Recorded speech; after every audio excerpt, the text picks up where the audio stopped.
Moving on here real quick, guys. We're going to move into our 2021 gaming predictions. You heard about our 2021, excitement, our top anticipated games. But we're going to move on to our predictions now. And Drew, we're going to try to do this rapid fire as well so we can get some of this time back here. Drew, you are up first. Rock and roll. Yeah, I think the way I have the video is we'll each go one by one, but yeah, let's go as quickly as possible here. Once I'm done, just go right to Mike and Vince and Tom and keep going round table as quickly as possible. Hope Mike comes back in time. But my first prediction for 2021, chair stream. Nintendo will announce the successor to the Switch in 2021. It will release the same year, 2021. It will be a beefed up Switch capable of 4K when docked. Breath of the Wild 2 will release with the Switch Pro, same time, and it will still be playable on the original Switch as well. So they're going to try and sort of mimic what they did with Breath of the Wild 1 coming out on Wii U and Switch at the same time. They're going to do that now at Switch and Switch Pro in 2021. That is my prediction. Mike, where the hell are you? I got skip the Vince. Mike. Okay, we'll skip to me. Read off Mike's so we can. I'll read off Mike's. I got you. Yeah. So Mike's first prediction, everyone, is God of War Ragnarok will not release in 2021. Memes of Sean Layden saying "Just finish the game, Corey" will be abundant. Release date will be February 2022 with a trailer hinting at the end of Kratos. I don't believe it. Moving on, yeah, I could believe it too. Moving on to my first prediction. It'll be Sony's quote-unquote answer the Game Pass. Really what I think is what's going to happen there, it's going to be like a hybrid of the PlayStation Plus Instant Collection that they have currently going on right now and the marquee titles of PS Now, with the marquee titles being like that 3-month, they stay on the month or they stay on 3-month type deal. I think it's going to be much more of a very close, very more tighter catalog is what they're going to try to do. Yeah. Does that make sense, everyone? Like no PlayStation first-party titles like day and date or like things like that. There might be one. There might be one of those. There might be like something like that, but like it's not going to be every single first-party games doing that. It might be something like like a Returnal would be like that'll debut like on something like that. You know what I'm saying? Like kind of like what Destruction All Stars is doing on Plus, but they're going to move it more to a other service to keep kind of mix matching. Like okay, you want to pay for this for Plus, you want to pay for this as well. And you want to do this for now. That's what I think Sony's strategy is going to be. Instead of trying to make it all in one package, it's going to be kind of like, can we entice everyone to 3 services? Gotcha. If that makes sense. I believe that Microsoft will make one major or indie studio acquisition before the end of 2021. Sony will continue with second-party partnerships and console exclusivity with certain games, but they're not going to move to buy up a studio for first-party joining. I just feel like Microsoft's probably got at least one more in them. At the very least, maybe it's going to be. What are you feeling, Tom? I want to know. I want to see what that brain says. It's going to be a Japanese one. I feel like they really want to push for the Japanese one. Yeah. I think they really do. If they end up going with something that's a little bit lighter, I could see them going for potentially the devs of Back 4 Blood. Maybe they want to try to go Turtle Rock. Oh, Turtle Rock. From maybe they want to go. Maybe they want to try to go Turtle Rock at that point, depending on how Back 4 Blood turns out. Because look, having Left 4 Dead a spiritual successor to that, exclusive to Xbox, that would be pretty big for them. That's actually a really good point there, Tom. Ooh, I'm interested now. So I need to know. So that would be either Japanese or the one Western developer I would say keep an eye on is Turtle Rock. Okay, sounds good. Back to me. My number 2 prediction for 2021.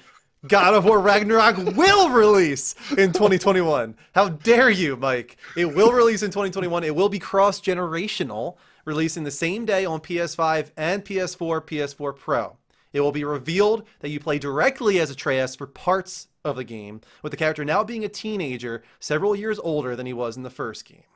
I think there will be parts where you only play as Atreus. Okay. I don't think he's going to be several years older. I think he's going to be the same age. I think it's going to be direct sequel. Right after that end? Right after that continuation? Well, spoiler alert for the credits, but you do have that scene with Thor. But isn't that like revealed to be like a dream or something? I don't know if they ever. I think they've kind of played around with that, saying that it could be a dream, it could not be a dream. Like they're giving themselves a way out on that one, I think, if they don't want to do it. Yeah. Well, either way, coming out 2021, and I do think it's going to be cross-generational. Yeah. Mike, what's his? Mike, I got it. I'll just read Mike's off until he gets back. Mike's second prediction, everyone, is Nintendo will add Super Mario Galaxy 2 to the All Stars title, the collective package they released a couple months ago, as a $30 DLC, or with a new version of the original title, now with 4 games for $60 April 2021. No one will be happy, but all will buy it.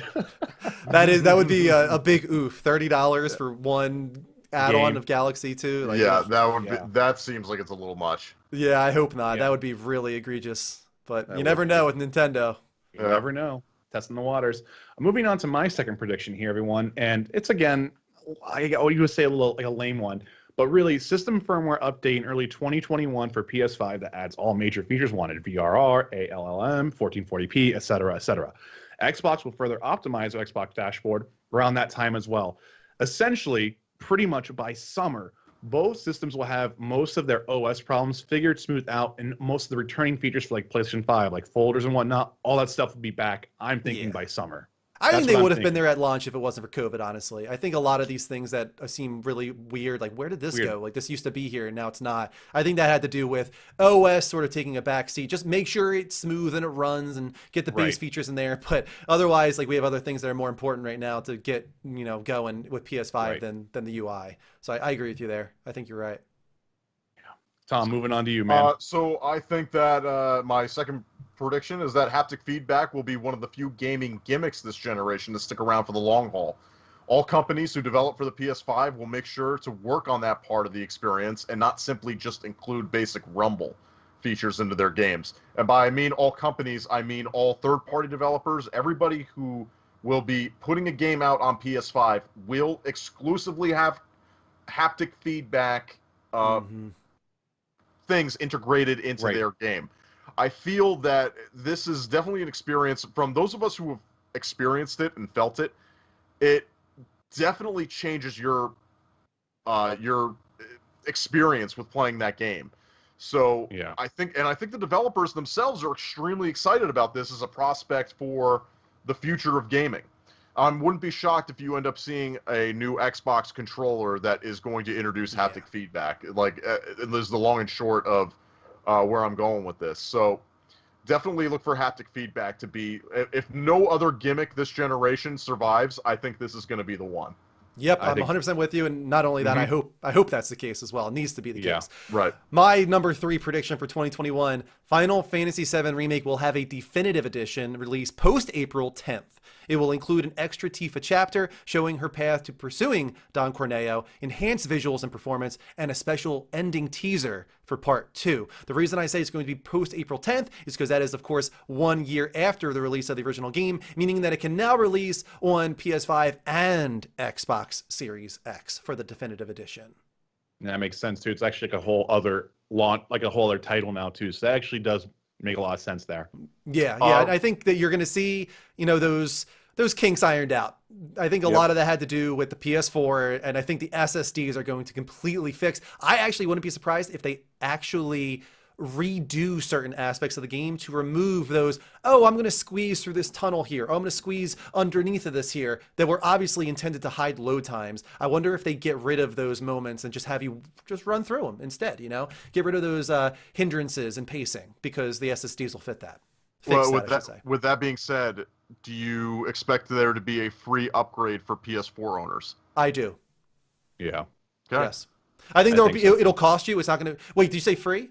I did say free. No, I don't think it'll be free. I think there will be a path to upgrade, but I don't think it'll be free. I think it'll cost you a little something. Okay.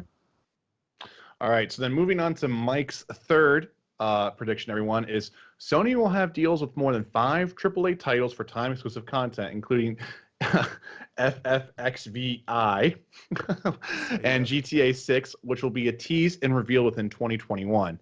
This includes anything from exclusive DLC or even the game only being on PS5 for a time, like 16, for example. He's got 2 predictions like kind of hidden in there. One of them being GTA 6 revealed next year. Do we actually believe that could happen? Kinda, but maybe not. Like it's like a kind of like a 50% chance for me. Like it could not. I know I it's don't kind of know. sounds non-committal. Yeah, I'm going to say But- no. I'm going to be committal and say I don't think it's revealed next year. GTA 6. Tom, what about you?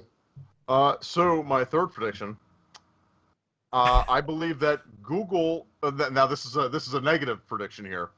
I believe that Google will ramp down support for Stadia to the point where service will be announced to be going offline within the year due to a combination of competing against Sony and Microsoft, as well as their current legal battles in the West.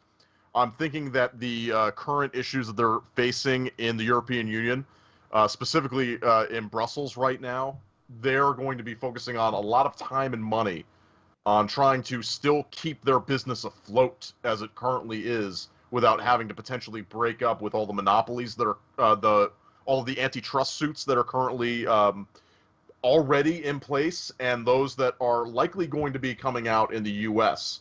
In the coming months and toward a Biden administration. I'm getting a little political here, but it likely will affect the gaming community, I believe, where Stadia will probably have to be one of those things that if Google does end up needing to be broken up slightly, I can easily see that gaming division having to go off by itself. And I don't know, without having Big Daddy Alphabet's money behind it, that it will be able to survive. I don't think and nobody's seen the numbers. Nobody knows how many people are actually using this thing. So Right. I don't necessarily see that Stadia is going to survive into 2022. I have my Vince, doubts. let's go back to you. We skipped you by accident there. What is It's all your good. third prediction? Again, it's kind of a blame one, but what's going to happen is Halo's multiplayer will debut as early access in spring 2021. It'll be free to play with all the normal monetization models. So, battle pass, like, in-game currency that you would buy skins, things like that, right? This is going to start off small. I honestly think that the team's going to start off small for the sense of they're going to gradually build it up from time. They're really going to make this a big community event. They're going to start off in the small, reboot it, get all these pro players in, get that feedback in, sort of how Valorant kind of launched in a way. You're going to get kind of like that type of momentum if anyone kind of wants to get that in their head. Then they're going to get, start tying esports into it, the Twitch esports, all that stuff. That's going to be a big thing. That's actually was the big strategy for the Halo multiplayer experience for Infinite. And then what the big kicker here is this is going to be a hype machine in the way for the single player launch in fall. So it's just going to be kind of like this big, like long sustained announcement of Halo that we're going to get from them. Does that make sense? Yeah, that makes sense. Yeah. I could see it happening for sure. It's a good build up. It's a good way to get people involved with Halo again earlier than they're expecting. They can get Right. people back on board. Be like, oh, okay, it's not going to be fall next year. We get to experience Halo a little earlier than that, which Welcome would be back, kind of Mike. nice. Welcome back. Welcome back, Thank you. Mike. Thank you.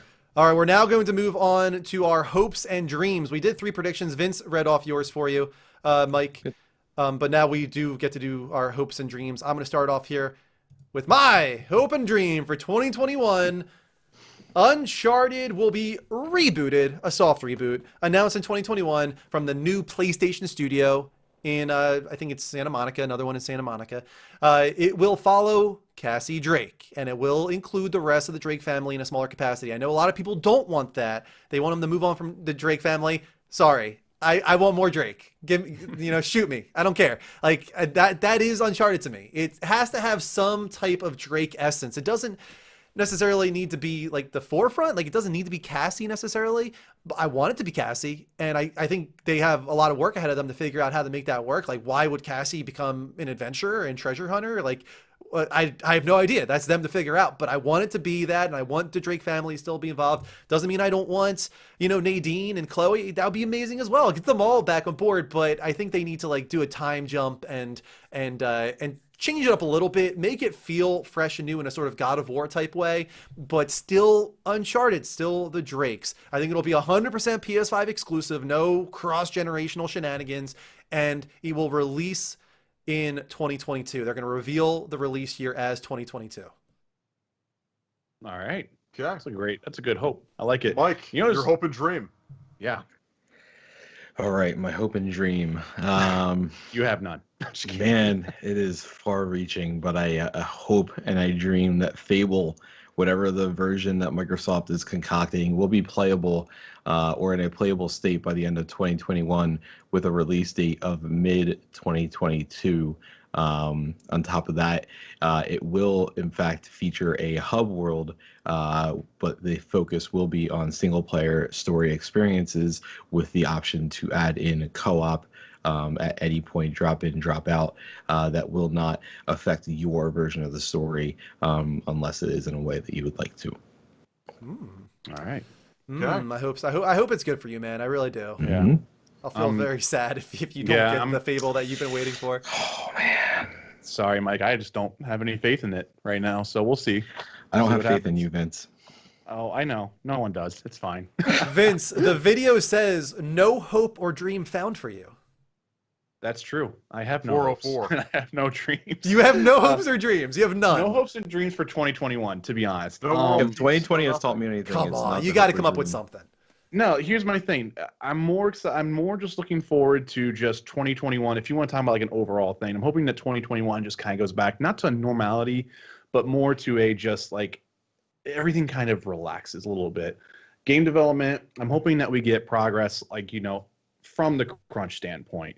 I'm hoping that we get more progress on like, games not having these disastrous launches or things like that. There's so much collectively there that it's like it's hard to sit there and quantify like or sit there and say, oh, this is my one hope and my one dream.